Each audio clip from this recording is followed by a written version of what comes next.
Okay, आज हम बात करेंगे कि एटम्स एंड मॉलिक्यूल्स के बारे में कि क्या होता है एटम्स। हाँ बोलिए सोनाली।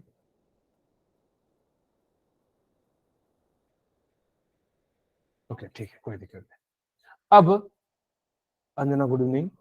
आज हम लोग जो बात करेंगे कि एटम्स क्या होते हैं, मॉलिक्यूल्स क्या होते हैं, इन सभी चीजों के बारे में जो हम लोग बात करेंगे।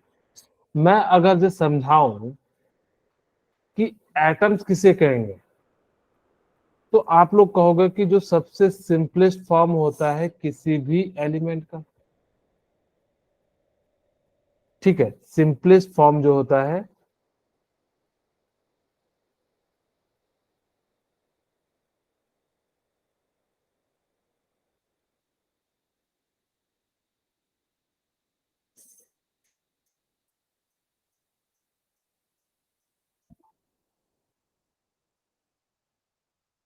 उसको हम लोग क्या कह देते हैं, मॉलिक्यूल्स कह देते हैं।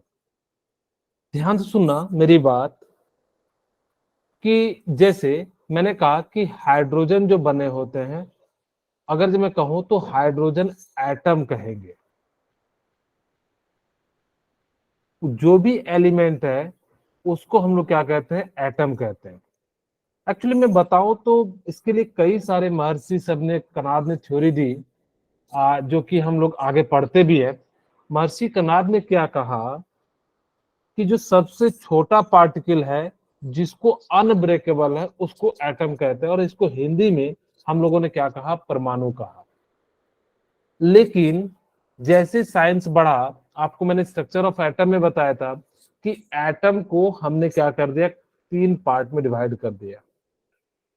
ठीक है, एक का नाम क्या रखा, इलेक्ट्रॉन। दूसरे का नाम क्या रखा, प्रोटॉन। तीसरे का नाम हमने क्या रखा, बताइए, न्यूट्रॉन। न्यूट्रॉन।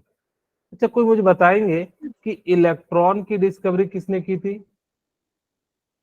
जे थॉमसन ने। वेरी गुड, जे थॉमसन ने। ये बातें बता दी, बस मैं रिकॉल भी कराते चले आ रहा हूँ। प्रोटॉन की किसने की थी? ई गोल्डस्टीन। सर वेरी जे गुड। हाँ, अब आपको मैंने कहा था द गोपीचंद यानी कि गोल्डस्टीन ने किया था, जिसको आप ई गोल्डस्टीन भी कह देते हो, इगॉन गोल्डस्टीन। ठीक है, थर्ड वन, न्यूट्रॉन। न्यूट्रॉन की खोज, हाँ, जेम्स चैडविक ने किया था।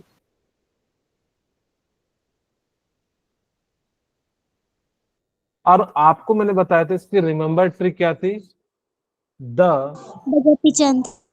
The Gopichand. Gopichand.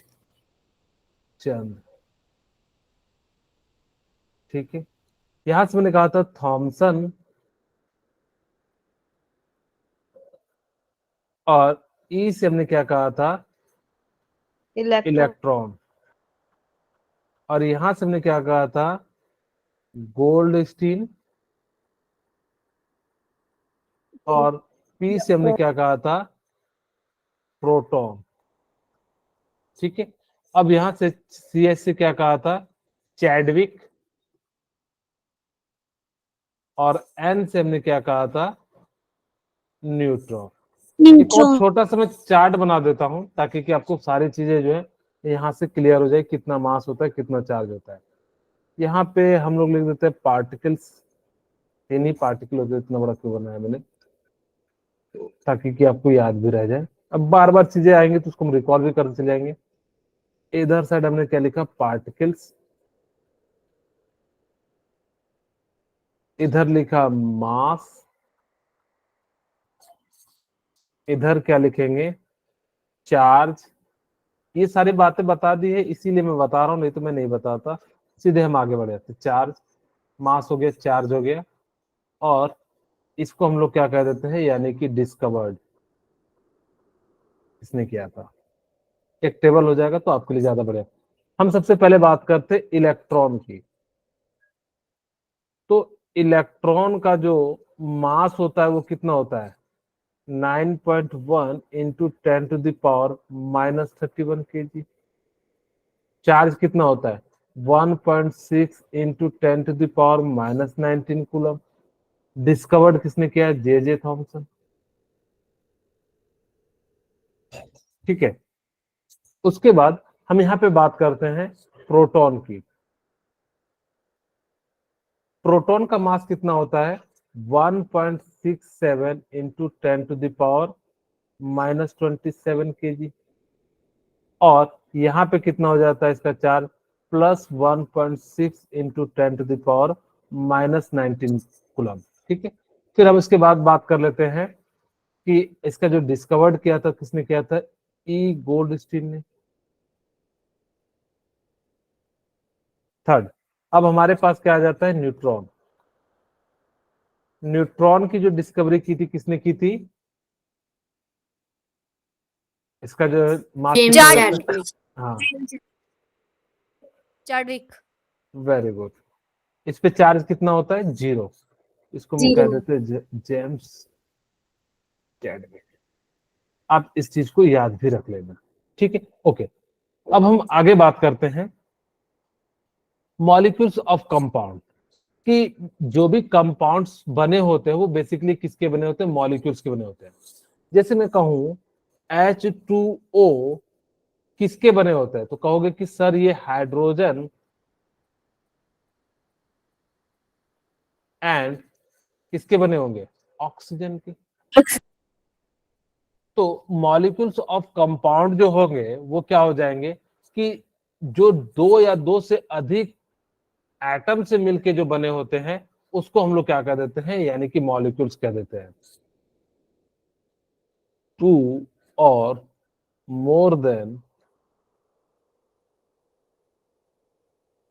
2 atoms are formed molecules. ठीक है, जब दो या दो से अधिक मॉलिक्यूल्स मिलके जो बनते हैं उसको हम लोग क्या कह देते हैं? मॉलिक्यूल्स कह देते हैं। अगर जब मॉलिक्यूल्स से मिलके क्या बन जाते हैं? कंपाउंड बन जाते हैं। इफ 2 और more then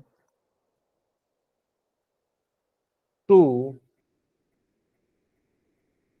molecules are combined, then it form compounds। ठीक है, तो बेसिकली हमने क्या कहा कि जब हमारे पास क्या हो जाएगा कि अगर मॉलिक्यूल्स, आपको ये तो पता लग गया कि सर एटम क्या होता है, जो सबसे सिंपलेस्ट फॉर्म होते हैं उनको हम लोग क्या कह देते हैं? एटम कह देते हैं। फिर हमने कहा कि भाई मॉलिक्यूल्स किसे कहेंगे? जब दो या दो से अधिक एटम मिलके क्या करते हैं? कंपाउंड का फॉर्मेशन करेंगे तो उसको हम लोग क्या कह देंगे? मॉलिक्यूल्स कह देंगे। अब मैं आपको एक बहुत ही फेमस सा क्वेश्चन पूछूंगा, लेकिन पहले आपको ये समझा देता हूँ कंपाउंड क्या होते हैं। ये जो होते हैं दो या दो से अधिक मॉलिक्यूल्स मिलके जो बने होते हैं उसको हम लोग क्या कह देते हैं? कंपाउंड्स कह देते हैं। मुझे बताइए कि H2 एंड 2H में क्या अंतर है?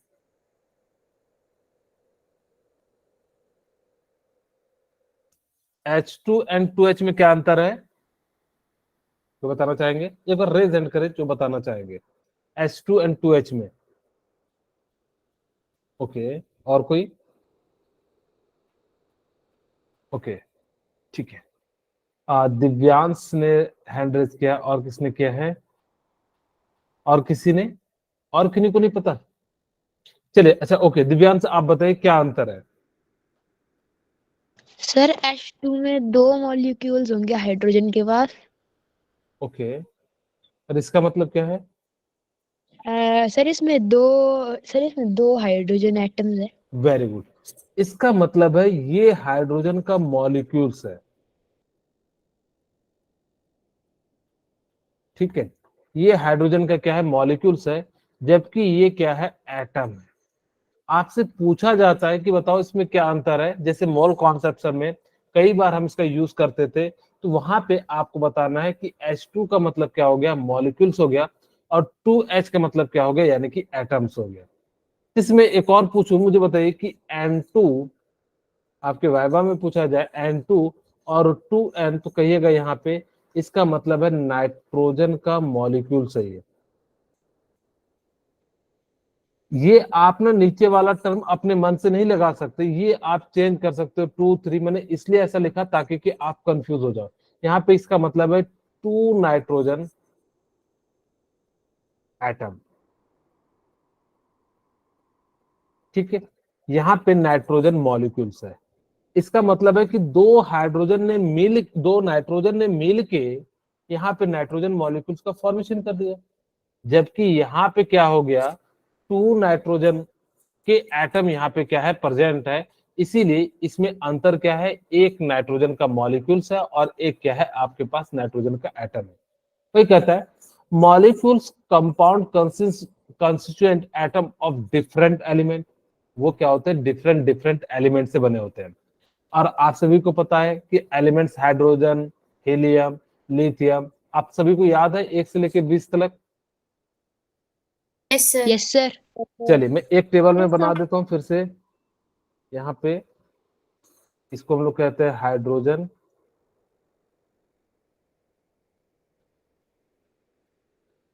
फिर हमारे पास क्या आता है, हीलियम, हीलियम, फिर उसके बाद क्या आता है, लिथियम, लिथियम, फिर इसके बाद क्या आता है, बेरिलियम, बेरिलियम, बेरिलियम, बेरिलियम, उसके बाद क्या आता है, बोरॉन, बोरॉन, उसके बाद क्या आता है, कार्बन, बोरॉन, कार्बन के बाद क्या आता है, carbon, nitrogen, hydrogen, nitrogen, nitrogen के बाद क्या आता है, oxygen, oxygen, oxygen, oxygen, oxygen के बाद क्या आता है, fluorine, fluorine, fluorine, fluorine, very good. Fluorine, और उसके बाद क्या आता है, आपका नियोन आ जाता है। नियॉन, इसका नियॉन, एटॉमिक नंबर 1 2 3 4 5 6 7 8 9 10। इसका मास नंबर भी लिख दूं। इसका मास नंबर क्या होता है, हाइड्रोजन का 1, हीलियम का 4, लिथियम का 7, बेरिलियम का 9, बोरॉन का 11, कार्बन का 12, नाइट्रोजन का 14, ऑक्सीजन का 16, इसका 19 एंड इसका 20 हो जाता है। ठीक है, सेकंड हम लिख देते हैं। हाँ, आपके पास जब क्या हो 11 से, तो 11 किसके लिए लिखते हैं, सोडियम के लिए। सोडियम, तो सोडियम का यस सर, एटॉमिक नंबर कितना हो जाता है, 11। 11, 11, उसके बाद जो है क्या आता है सोडियम के बाद, magnesium, magnesium, magnesium, very good. Magnesium का कितना हो जाता है, 12। 12, ठीक है, फिर हमारे पास क्या आता है सोडियम मैग्नीशियम के बाद, अल्मोनियम, एल्यूमिनियम, एल्यूमिनियम, एल्यूमिनियम का कितना हो जाता है, 13। 13, फिर उसके बाद क्या आता है, सिलिकॉन,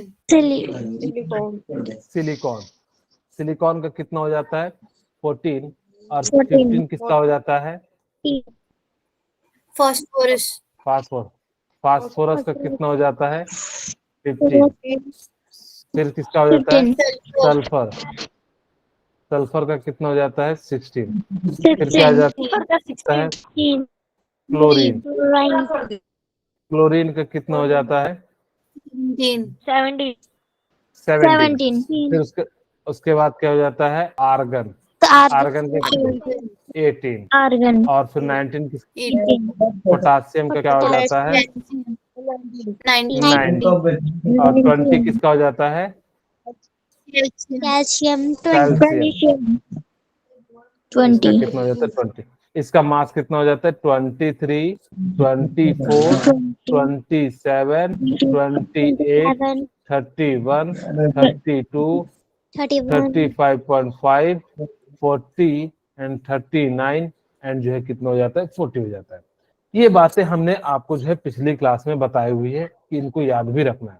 वही कहता है molecules of compound constituent atom of different elements that combine to the fixed proportion। याद रखिएगा कि जब भी मॉलिक्यूल्स कंबाइन होंगे ना तो फिक्स रेशियो में होंगे। इसका मतलब है कि जब मान लो कि H2 प्लस O2 को मैं रिएक्ट कराऊंगा तो ऐसा नहीं कि अपने मन से किसी भी रेशियो में करा दीजिए, नहीं, इसके लिए आपको क्या करना पड़ेगा, एक फिक्स रेशियो में करना पड़ेगा। जैसे मैं यहाँ पे निकाल के भी दिखाता हूँ कि यहाँ पे हमने क्या करा, बैलेंस कर दिया 2 2, ठीक है। अगर मैंने यहाँ पे कितना ग्राम ले लिया, 4 ग्राम इसको लिया, इसको 32 ग्राम ले लिया, तो इसका जो रेशियो होगा वो कितना हो जाएगा, 1:9 हो जाएगा, क्योंकि टोटल कितना है 36 ग्राम है। मैं पूछूं कि यहाँ पे जो बन रहा होगा तो इसका रेशियो क्या होगा, तो आप कहोगे कि सर यहाँ पे 1 ग्राम आप हाइड्रोजन ले लीजिए, यानी कि रेशियो क्या हो जाएगा, 1/8 हो जाएगा। अगर मुझे वाटर का फॉर्मेशन कराना हो तो जो उसका रेशियो होगा वो कितना हो जाएगा, 1:8 रेशियो हो जाएगा। ध्यान से सुना, फिर से मैं बता रहा हूं कि ये जो रेशियो है ना वो हमेशा फिक्स होता है, कभी भी चेंज नहीं होता है। ऐसा नहीं होता है कि आप उसको जो है क्या कर सको अपने हिसाब से, कोई कहेगा कि सर मैं यहाँ पे 1:9 कर सकता हूँ, नहीं। आप ये जो रेशियो है, अगर आपको वाटर का फॉर्मेशन कराना है तो ये हमेशा ध्यान रखिएगा 1:8 के रेशियो में ही क्या करना पड़ेगा, आपको फॉर्मेशन करना पड़ेगा। अगर आपने क्या करा, इससे ज्यादा किया या इससे कम किया, तब आपका वाटर का फॉर्मेशन नहीं हो पाएगा। इसीलिए इसमें एक और पूछूं कि आपने क्या करा कि कार्बन प्लस ऑक्सीजन को रिएक्शन कराया, तो यहाँ पे क्या बन गया, CO2। इसका मतलब है कि ये आपने 12 ग्राम लिया और ये 32 ग्राम ले लिया। अगर मुझे CO2 का फॉर्मेशन कराना है तो मुझे कितना लेना पड़ेगा, 3:8 का रेशियो लेना पड़ेगा। आपको सर ये कैसे निकाल रहे हो, हम इसको डिवाइड कर दे रहे हैं, इस कारण से यहाँ पे जो है क्या निकल जा रहा है, आपका रेशियो मिल जाए।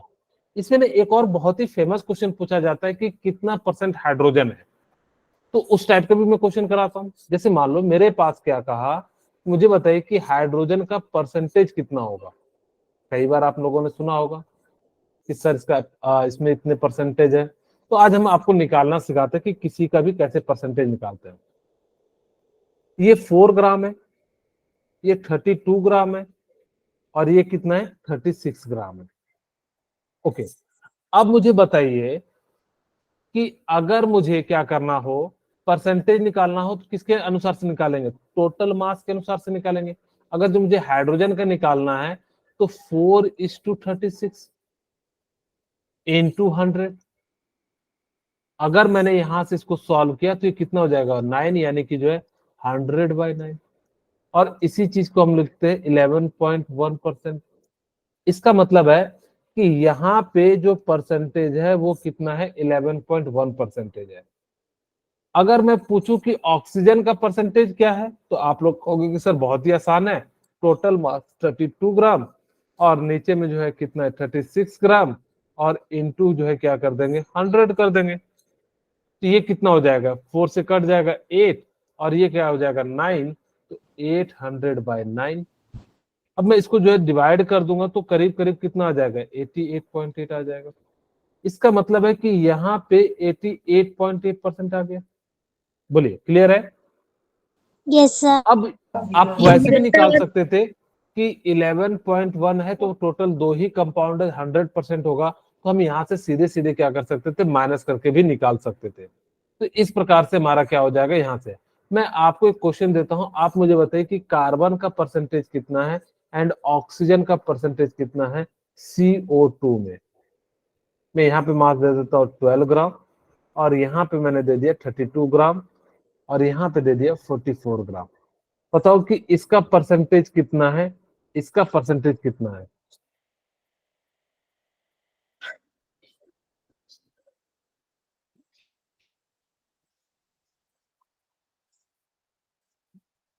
फटाफट से कैलकुलेट कीजिए।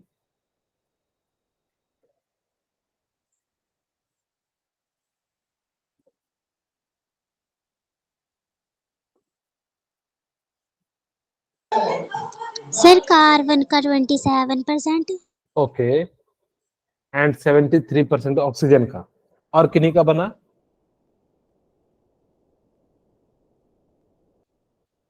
ओके, और कोई नहीं बनाए। चलिए मैं 1 मिनट दे देता हूँ, 59 में हम लोग शुरू करेंगे। फटाफट से जिनका बन जाए एक बार रेज हैंड करें। मैं एक और क्वेश्चन दे दूंगा फिर।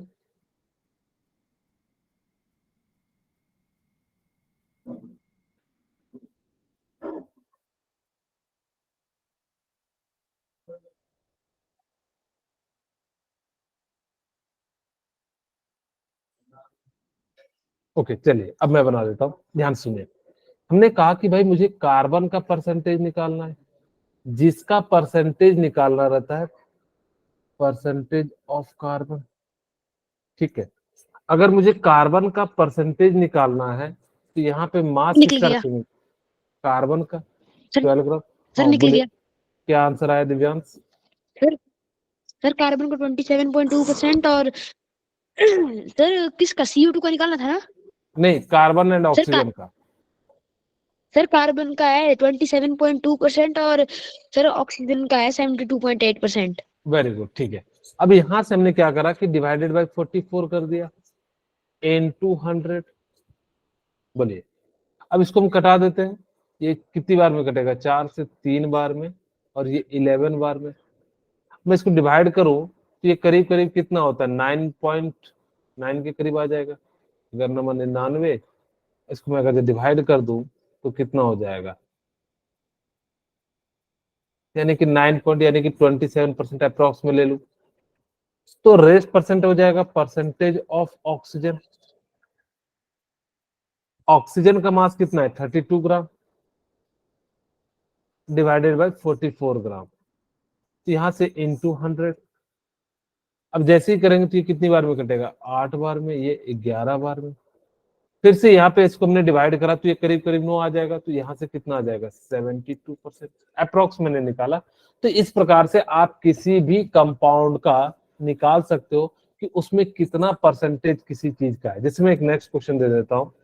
मेरे पास अमोनिया है NH2, और यहाँ पे हमारे पास क्या है? NH3, 2, और ये 3, और ये 2।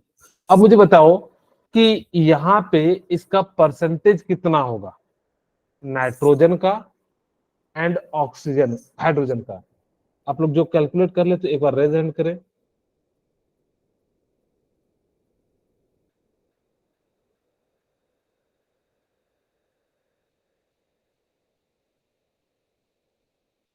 सर ये 9 लिखा है।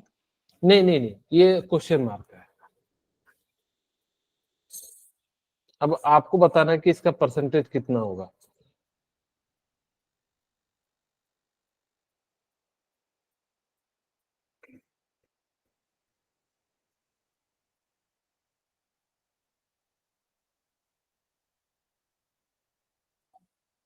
जिनका बन जाए एक बार रेज हैंड करें। मैं 3 में जो है फिर बनाना शुरू करूंगा।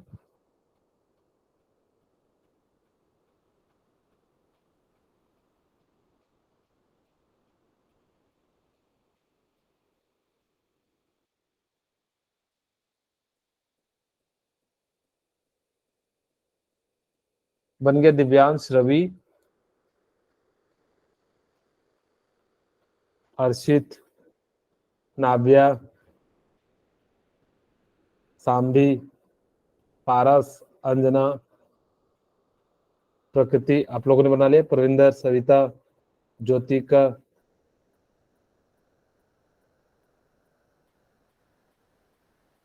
जिनका बन गया हो तो बताए। किसी का नहीं बना? अरे वाह, चलिए मैं बना देता हूँ, फिर आपको नेक्स्ट क्वेश्चन दूंगा, फिर आप बनाइएगा। देखिए, अच्छा यहाँ पे आपके सामने समस्या ये आई होगी कि सर आपने इसका मास तो दिया ही नहीं है। ठीक है, मैं यहाँ पे थोड़ा सा सही कर देता हूँ। N2 यानी कि कितना हो गया? 28 ग्राम। क्या आप बना लीजिएगा? 6 ग्राम, और ये 34 ग्राम। अब मेरे ख्याल से बन जाएगा ना। मैंने जो है मास नहीं दिया था, आप लोग सोच नहीं पा रहे थे। अब मुझे बताइए कि इसमें कितना परसेंटेज है। ये बना देता हूं क्योंकि ज्यादा समय हो जाएगा। आपको नेक्स्ट क्वेश्चन दूंगा तो आप उसको जो है बना लीजिएगा। ठीक है, ओके।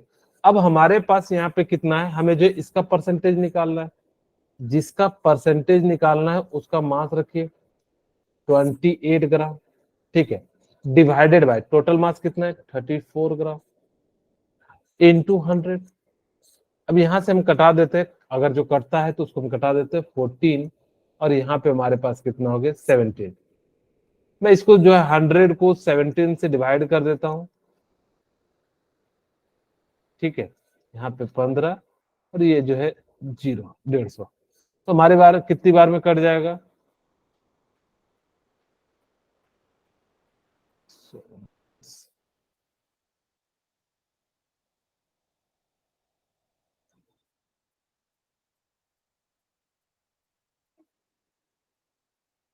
ठीक है, यानी कि 5.8 के बार में। तो हमारे पास कितना हो जाएगा 14 इंटू 5.8।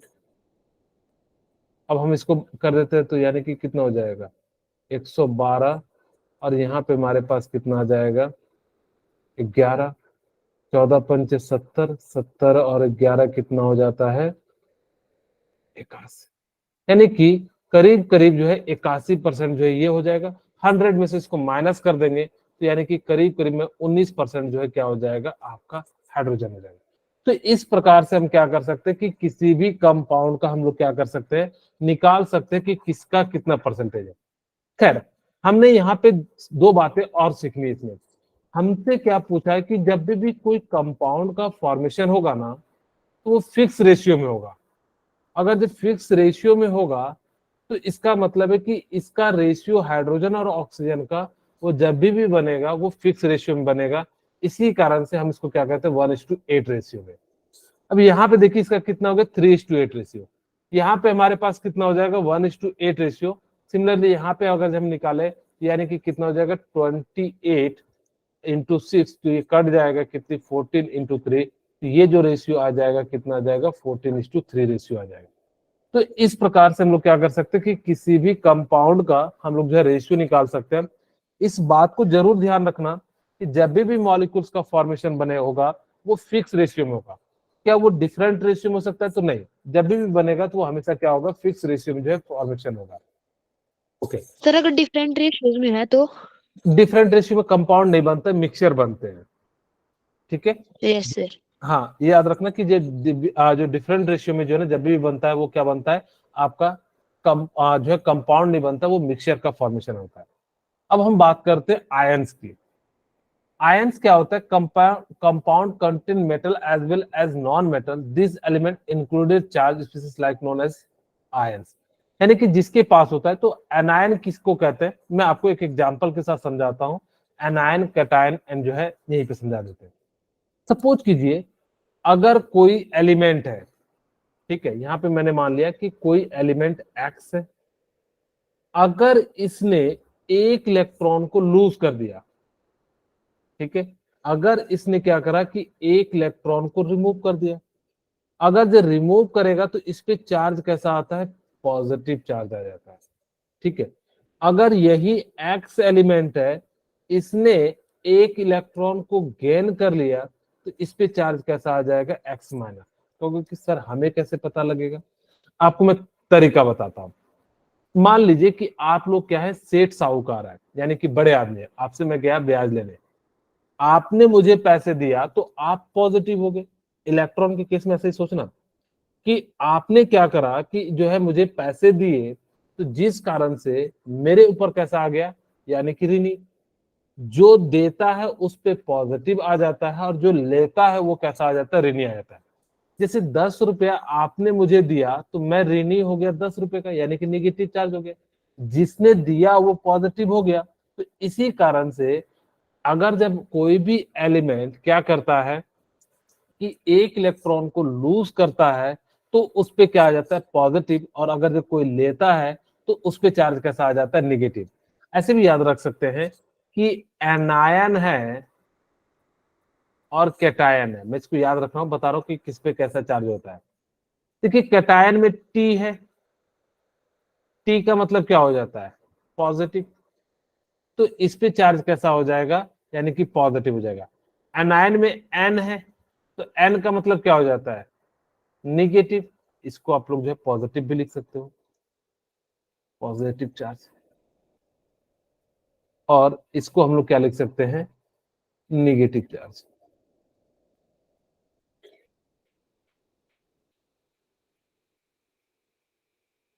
ठीक है। तो इस प्रकार से हमको याद रखना, क्या ट्रिक याद रखना कि अगर उसमें पॉजिटिव टी जैसा पॉजिटिव जैसा आ रहा है तो कैटायन पे चार्ज कैसा होगा, पॉजिटिव होगा। एनायन में एन आ रहा है तो इस पे चार्ज कैसा हो जाएगा, निगेटिव जैसा। तो इस प्रकार से हम लोग क्या कह सकते हैं कि इसमें कैसा चार्ज होगा, एनायन होगा या कैटायन। तो हम लोग यहाँ से देख के क्या कर सकते हैं, बता सकते हैं। ठीक है, ओके। अब देखो केमिकल फॉर्मूला कैसे बनता है। तो यहाँ से ध्यान से सुनिएगा कि केमिकल फॉर्मूला जो है कैसे बनता है। आपने क्या करा कि यहाँ पे H2 लिया और साथ में क्या ले लिया, ऑक्सीजन ले लिया। यहाँ पे 2 हाइड्रोजन ऑफ आपने क्या ले लिया, सॉरी 2 एटम ऑफ हाइड्रोजन ले लिया। यहाँ पे क्या ले लिया, 1 एटम ऑफ ऑक्सीजन ले लिया। और इसके जो है हमने क्या करा, रिएक्शन कराया और इससे जो हमारा क्या बन गया, यानी कि जो है वाटर मॉलिक्यूल्स का फॉर्मेशन हो गया। तो इसीलिए हम लोग इसको क्या कह देते हैं, यानी कि जो है वाटर मॉलिक्यूल्स का यहाँ पे क्या हो गया, फॉर्मेशन हो गया। तो इसी प्रकार से अलग अलग जो है कितने मॉलिक्यूल्स के साथ रिएक्शन करते हैं, तो इसी चीज को हम लोग क्या कह देते हैं, निकालते हैं। Okay, we use a chemical formula to represent the composition of compound to form a symbol to write a chemical formula। यहाँ पे ध्यान सुनिएगा कि आप लोग क्या कीजिएगा कि जब भी लिखिएगा, मैं बहुत सारे आपको तरीके बताता हूँ पहले कि कैसे कैसे बनाया जाता है। यहाँ पे आपको वैसे यहाँ पे लिखा भी है कि आप सबसे पहले उसका सिंबल लिखिए फिर वैलेंसी लिखिए। तो हम भी क्या करेंगे कि जब भी आपको कोई भी एलिमेंट का फॉर्मूला लिखना हो, इसमें पहला लिख के दिखाता हूँ वाटर का, H और ऑक्सीजन। ठीक है, आपको क्या करना है कि उस एलिमेंट का नाम जो है क्या कर देना है, लिख देना है। ठीक है, हाइड्रोजन और ऑक्सीजन लिख दिए। फिर क्या करना है, उसकी वैलेंसी लिखनी है। हाइड्रोजन की वैलेंसी आपको याद हो, मैंने पहले बताया था, तो 1 होती है। इसकी वैलेंसी कितनी होती है, 2 हो जाती है। आपको क्या करना है, क्रीज क्रॉस कर देना है। ये क्या हो जाएगा, आपका वाटर मॉलिक्यूल्स हो जाएगा। अगर कटता होगा तो कटा दीजिएगा, नहीं कटता होगा तो एज इट इज लिख दीजिएगा। जैसे सेकंड देखिए, हमने क्या करा कि कार्बन और ऑक्सीजन ले लिया। कार्बन की वैलेंसी 4 होती है, ऑक्सीजन की वैलेंसी कितनी होती है, 2। आप सभी को वैलेंसी तो निकालने आता है ना, यस आता है सर। या यस सर। भूल गए। अगर कटता है तो कटा दीजिए। यहाँ पे क्या हो गया, 2 1। और जो आया तो इसको हम लोग क्या कर देंगे, C1O2।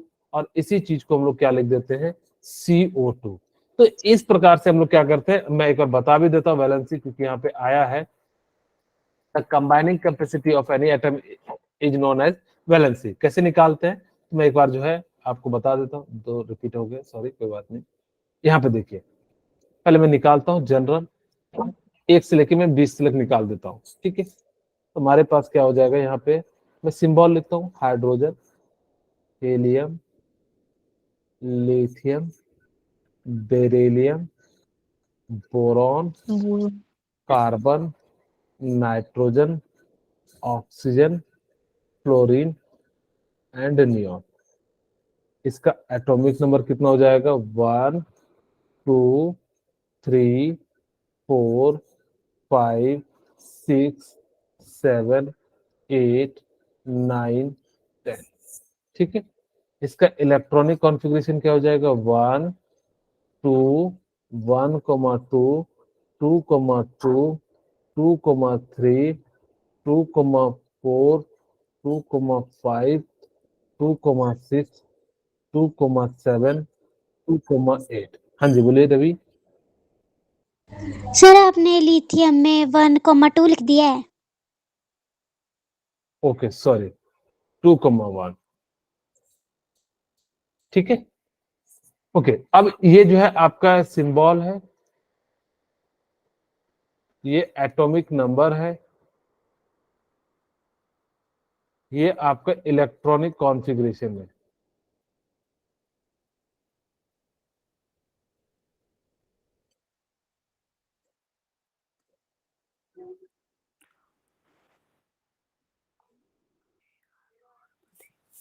और ये आपका क्या हो जाएगा, यहाँ पे वैलेंस इलेक्ट्रॉन। तो वैलेंस इलेक्ट्रॉन आपको पता है कितना हो जाता है, जो लास्ट में होता है उसी को कह देते हैं 1। तो यहाँ पे आपका वैलेंस इलेक्ट्रॉन कितना हो जाएगा, 2। ये कितना हो जाएगा, 1 2 3 4 5 6 7 8 हो जाएगा। ठीक है, थोड़ा सिंबल आ गया है। यहाँ पे 1 2 1 2 3 4 5 6 7 8। इसका जो है वैलेंसी कितना हो जाता है, मैंने कहा था अगर जो 1 2 3 हो तो एज इट इज लिख देना, और अगर जो इससे ज्यादा हो तो उसको क्या कर देना, 8 में से माइनस कर देना 1। बस इसको कहा था हीलियम के लिए याद रखना 0 होता है। 1 2 3 4 3 2 1 0। ठीक है, तो इस प्रकार से हम लोग क्या कर सकते हैं, किसी का भी जो है वैलेंसी लिख सकते हैं। सिमिलरली मैंने आपको बताया था कि कब, जब आपके पास क्या हो कि 11 के लिए, यानी कि जो है सोडियम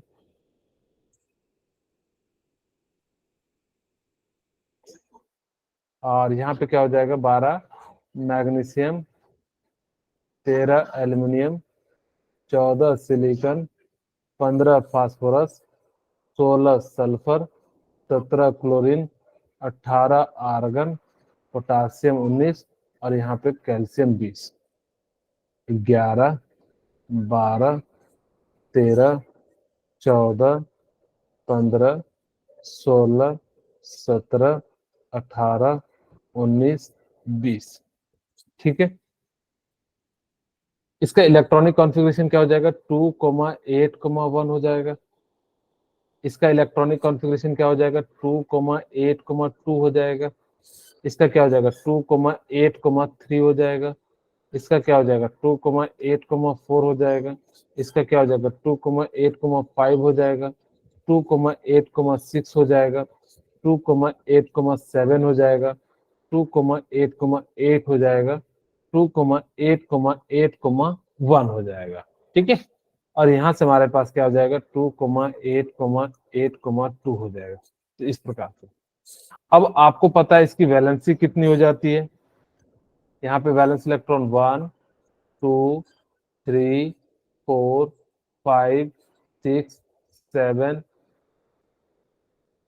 8 1 2, और इसकी जो वैलेंसी कितनी हो जाती है, 1 2 3 4 3 2 1 0 1 2। तो इस प्रकार से हम लोग क्या करेंगे, इनकी जो है यूज करेंगे। कैसे करेंगे अभी आपको मैं बताता हूं। आपको क्या करना है कि जब भी इस टाइप के क्वेश्चन आए, तो जैसे मान लो कि मैंने कहा कि H2O2 की निकलेगा, अब मेरे पास मान लो कि नाइट्रोजन एंड हाइड्रोजन है। ठीक है, मेरे पास क्या है, नाइट्रोजन एंड हाइड्रोजन। नाइट्रोजन की जो वैलेंसी होती है वो कितनी होती है, 3। आप चाहो तो देख सकते हो नाइट्रोजन की वैलेंसी कितनी है, 3। कहा गया नाइट्रोजन, 3। ठीक है, तो नाइट्रोजन की वैलेंसी हमारे पास कितनी है, 3 है। तो हमें क्या करना है, नाइट्रोजन की वैलेंसी 3, हाइड्रोजन की वैलेंसी कितनी है, 1। तो यहाँ पे क्या करना है कि इनकी वैलेंसी को लिख देना है। ठीक है, ओके। आपने जैसे ही इसकी वैलेंसी को लिखा, तो अब हमें क्या करना पड़ेगा कि अगर कटता हो तो कटा दीजिएगा, नहीं तो क्रिस क्रॉस से जो है मल्टीप्लाई कर दीजिएगा। यहाँ पे जैसे नहीं कट रहा है, तुमने क्या करा, इस प्रकार से हाइड्रो, ये जो 1 है इसके साथ जोड़ दीजिएगा, और ये जो 3 है इसके साथ जोड़ दीजिएगा। इस प्रकार से आपका क्या हो जाएगा, NH3 जो है उसका फॉर्मूला हो जाएगा। सिमिलरली अगर मैं आपसे पूछूं कि बेरिलियम और ऑक्सीजन का मॉलिक्यूलर फॉर्मूला, आपको रटना नहीं है, चीजें सीख लीजिएगा तो आपको बहुत ज्यादा काम आएगा। मुझे बताइए कि बेरिलियम ऑक्साइड में इसका क्या फॉर्मूला बनेगा।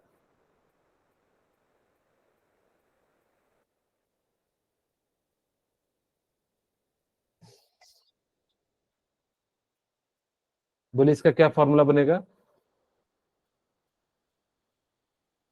चलिए यहाँ पे मैं बताता हूँ, बेरिलियम का जो होता है वो कितना हो जाता है, आप यहाँ से देख सकते हैं बेरिलियम का कितना वैलेंसी 2।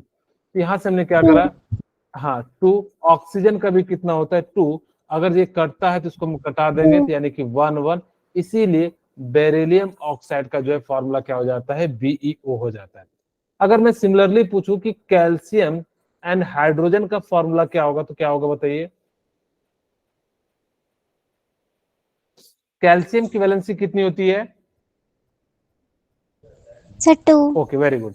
और हाइड्रोजन की वैलेंसी कितनी होती है, 1 1। तो अब अगर कट रहा है क्या, नहीं। अगर जो नहीं कट रहा है तो इसको हम लोग क्या कर देते हैं, क्रिस क्रॉस से मल्टीप्लीकेशन कर देते हैं, तो आपका क्या बन जाता है, CH2 बन जाता है। अगर मैं कहूं कि मेरे पास एल्यूमिनियम है और ऑक्सीजन है, इसका क्या फॉर्मूला बनेगा, आपको बताएंगे?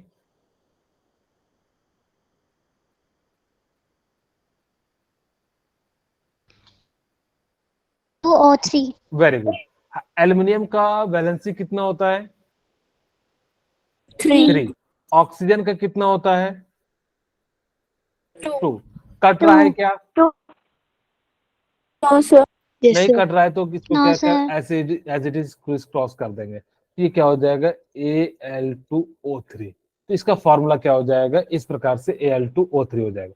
सिमिलरली मैं अगर जो कहूं, मेरे को बताइए एल्यूमिनियम और हाइड्रोजन का फॉर्मूला क्या होगा,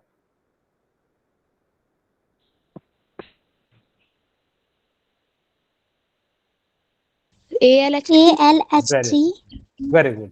इसका फॉर्मूला, एल्यूमिनियम की वैलेंसी कितनी होती है, 3, और इसकी वैलेंसी कितनी हो जाती है, 1। तो यहाँ से क्या हो जाएगा, ALH3 हो जाएगा। तो इसी प्रकार से आप लोग क्या कर सकते हो, डिफरेंट डिफरेंट कंपाउंड को निकाल सकते हो। लेकिन दिक्कत कब आ गई, जब आपके सामने क्या हो, आयन के फॉर्म में हो, तो हम कैसे करेंगे। जैसे देखिए हाइड्रोजन का तो सभी को पता है वैलेंसी 1 होता है, आपको मैंने बता भी दिया है। नियोन का 0 होता है, सोडियम का इस प्रकार से सभी का होता है। इसका मतलब है कि ये मैक्सिमम 3, अगर जो प्लस है तो इस पे 3 पॉजिटिव है, तो इसका मतलब वो 3 इलेक्ट्रॉन को क्या कर सकता है, डोनेट कर सकता है। और इसी प्रकार से सोहन जो है, ये जो है आपको नेगेटिव का मतलब है कि ले सकता है। ठीक है, तो ये सारी जो है सिंबल है। अगर किसी भी कंपाउंड का, जब बड़े कंपाउंड हो, जैसे मैं एग्जाम्पल के रूप में समझाता हूं, SO4-2 है, इसका मुझे वैलेंसी दिया है कि इसका जो है 2 है।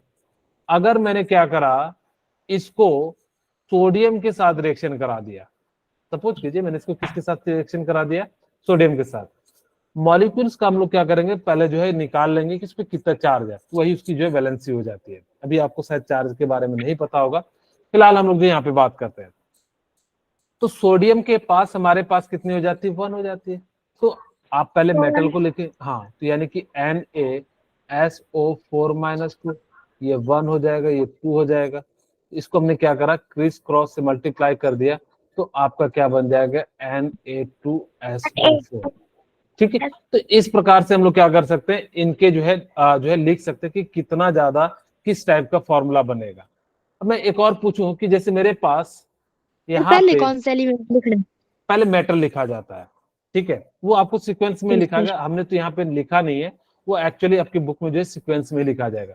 जैसे नेक्स्ट क्वेश्चन मैं आपको दूं, मेरे पास क्या है, सपोज कीजिए मैंने ले लिया, क्या ले लूं, चलिए एक और सिंपल सा ले लेते हैं, SO4-2 ले लिया, और मैंने यहाँ पे क्या ले लिया, बेरिलियम ले लिया। तो बताइए इसका क्या फॉर्मूला बनेगा।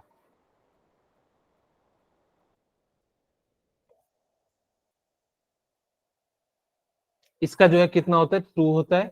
अब बेरिलियम का आपको पता होगा,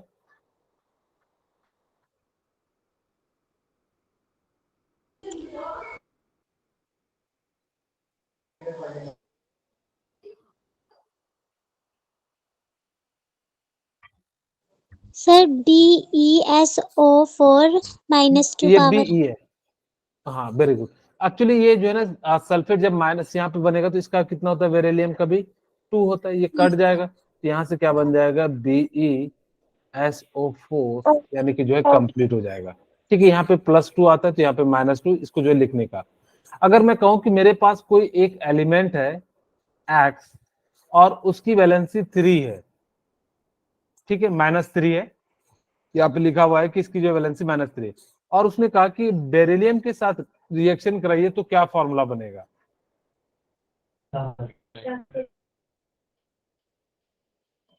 अगर हमने बेरिलियम के साथ रिएक्शन कराया तो क्या बनेगा, फॉर्मूला बताइए। Be3 very good. अब यहाँ पे बेरिलियम का कितना होता है, 2। हाँ, तो इसको हमने क्या करा, क्रॉस मल्टीप्लीकेशन कर दिया, तो Be3X2 का फॉर्मेशन हो जाएगा। तो इस प्रकार से हम लोग क्या कर सकते हैं कि किसी भी मॉलिक्यूल्स का जो है फॉर्मूला लिख सकते हैं, rules for writing. Formula of hydrogen chloride अगर आपको लिखना है तो हाइड्रोजन की वैलेंसी 1, क्लोरीन की वैलेंसी 1। अब हमने क्या करा, इसको क्रिस क्रॉस से मल्टीप्लाई कर दिया, तो यहाँ पे क्या आ जाएगा, आपका HCl आ जाएगा। सिमिलरली हमने क्या करा कि वाटर के साथ रिएक्शन करा दिया, तो H2O, यहाँ पे हाइड्रोजन की वैलेंसी 1, ऑक्सीजन की 2, इसको हमने मल्टीप्लाई कर दिया तो क्या बन गया CH। अच्छा एक और बनाइए आप लोग, CH का बनाइए, क्या होगा?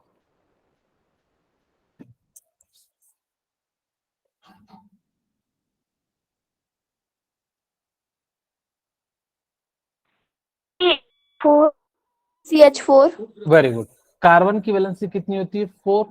हाइड्रोजन की वैलेंसी कितनी होती है? 1। तो हमने इसको क्या कर दिया, क्रिस क्रॉस से जो है मल्टीप्लाई कर दिया, क्योंकि कट नहीं रहा है तो हमारे पास क्या हो जाएगा, CH4 हो जाएगा। ठीक है। अगर जो मैं इसी तरह से इन्होंने क्या करा कि कैल्शियम क्लोराइड के लिए, तो कैल्शियम की कार्बन की वैलेंसी 4 और क्लोरीन की वैलेंसी कितनी हो जाती है? 1। तो इस प्रकार से हम लोगों ने क्या करा कि यहाँ से जो है कट नहीं रहा था, तो इसको जो हमने क्या लिख दिया, CCl4 यानी कि कार्बन टेट्राक्लोराइड। अच्छा मैं कहूं कि मुझे बताइए कि मेरे पास कैल्शियम है और क्लोराइड है, तो क्या फॉर्मूला बनेगा? CaCl2।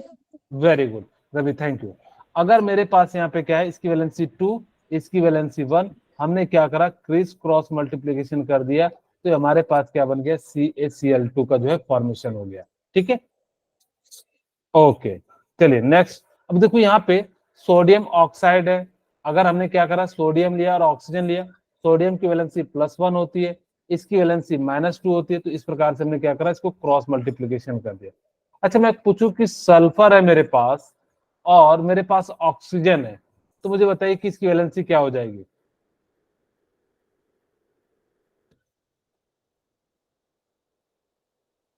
सल्फर की वैलेंसी कितनी होती है? 2। और यहाँ पे इसकी कितनी हो जाएगी, -2। माइनस का यूज नहीं करना, बस सिर्फ आपको लिखना है कि कितनी होती है, माइनस प्लस बाद में। ये कट रहा है तो कटा देंगे, यानी कि क्या हो जाएगा, सल्फर का SO हो जाएगा। इस प्रकार अगर मैं कहूं कि एल्युमिनियम है और OH है, OH पे मैंने बताया कि जो है कितना चार्ज होता है, -1 चार्ज होता है। अब मुझे बताइए इसका फॉर्मूला क्या हो जाएगा?